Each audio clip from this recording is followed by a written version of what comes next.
Hello, I'm Bob Schieffer, and welcome to the CBS Evening News Online edition. Just ahead, our top commander in Iraq says the number of Iraqi battalions able to operate alone is not increasing, it is decreasing. Also, John Roberts took the oath today as the 17th Chief Justice of the United States after the Senate confirmed him. Plus, the campaign to recover historical treasures lost in Hurricane Katrina. It's all starting now on the CBS Evening News Online edition. We are putting Iraq first tonight because it's been another awful day in the war. There's news that 5 more American soldiers have been killed by a roadside bomb, and 60 Iraqis were killed and 70 more wounded by suicide car bombers. We'll get to that shortly, but we're starting on Capitol Hill, where our top generals had some depressing news today. The number of Iraqi battalions able to fight without U.S. support is not increasing, it's going down. Here's National Security Correspondent David Martin. One of the keys to American withdrawal is for Iraqi troops to take over the fighting. But today's hearing of the Senate Armed Services Committee revealed that the number of Iraqi units capable of operating on their own has actually decreased. Previous report was you had 3 battalions. Now we're down to 1 battalion. Right, and things change in the battalions. That would only be about 700 soldiers. But General George Casey, the senior commander in Iraq, insisted many more, roughly 20,000, can carry out operations backed up by American troops, and pointed out that in the recent assault on Tal Afar, Iraqi soldiers outnumbered Americans for the first time. So, have we lost ground? Absolutely not. President Bush, who met with Casey yesterday, has cited the buildup of Iraqi forces as one of the principal signs of progress. Now the increasing number of more capable Iraqi troops has allowed us to better hold on to the cities we have taken from the terrorists. But when committee members pressed Casey on when American troops can start coming home, the answers weren't reassuring. The next 75 days are going to be critical in what happens after that.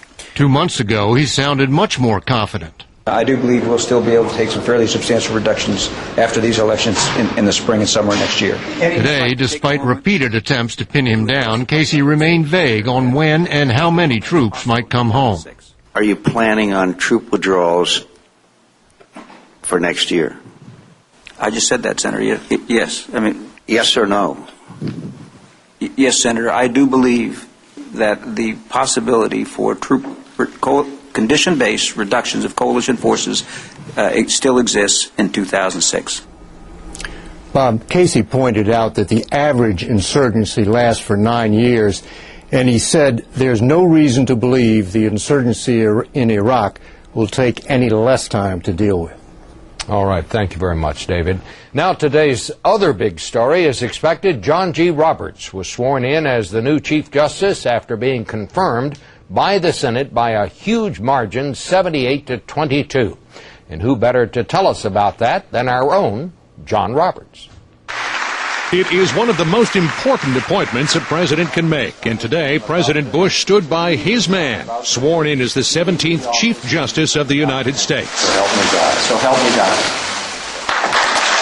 The president made special mention of Roberts' son Jack, who stole the show back in July at the nomination announcement. We extend a special welcome to his wife Jane, their daughter Josie, and son Jack.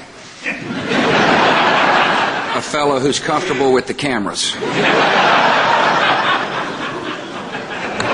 Roberts himself couldn't resist joining in. We found a way to get Jack into the committee room, introduced to the committee, and back out again without any serious crisis. But on a more serious note, the conservative Chief Justice said he will remain faithful to the Constitution. With the help of my colleagues, I can pass on to my children's generation a charter of self-government as strong and as vibrant as the one that Chief Justice Rehnquist passed on to us. Now the attention turns to who's next to fill the critical swing seat being vacated by Sandra Day O'Connor.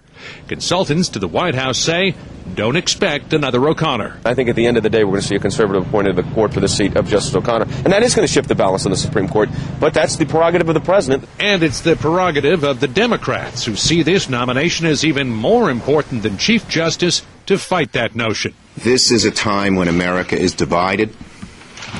If there was ever a time when we needed a consensus nominee, it is now. They're warning President Bush that he and the Republican Party don't have the same strength they did when Roberts was nominated. Some potential nominees have even drawn threats of a filibuster. The White House doesn't seem worried. Well, they were saying that before, and it didn't happen. Whomever the nominee is, they got some support from Justice Ruth Bader Ginsburg, who said John Roberts was correct to not answer a lot of questions posed to him by the Judiciary Committee. She says it's not appropriate for a nominee to talk about how they would rule in a case that may come before the court.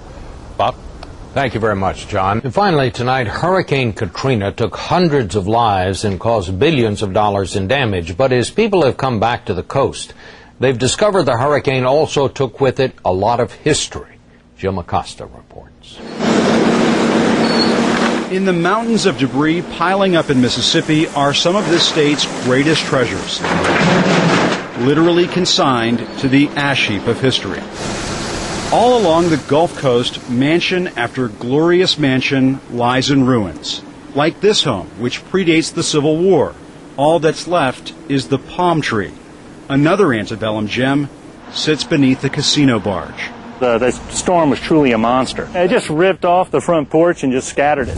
Beauvoir, the last home of Confederate President Jefferson Davis, survived the Civil War, but lost the Battle of Katrina.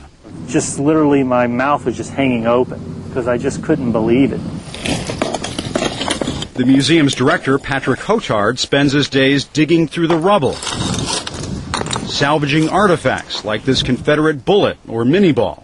That's an example of sort of the small items that we have to look for amongst all this rubble and debris.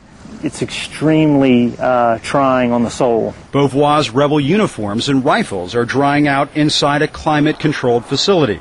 With all of this devastation, Katrina herself has made American history, leaving the South with its largest reconstruction project since the Reconstruction. We had a garden. Also wiped out by a runaway casino barge was this house built by Biloxi's freed slaves. They just took my heart. The Pleasant Reed home was one of the region's only links to its African-American heritage. But that history, that piece of history, has been lost. It's been lost, but it's still in our hearts and in our minds. James Crowell, a museum board member, pledges all of it will be rebuilt. And this was a dream that the community had, and we cannot let that dream die just because of this catastrophe. Now, the state with such a turbulent history has a common dream. And years from now, people will be able to come back to this site and see the house, and they'll say, this is like how I remembered it. Making sure Mississippi's rich past has a future. Jim Acosta, CBS News, Biloxi. More stories are just a click away, but don't forget to join me on television for the on-air edition of the CBS Evening News. On Friday's broadcast, personal bankruptcy. A new law might make life even more difficult in the hurricane zone. For CBSNews.com, I'm Bob Schieffer.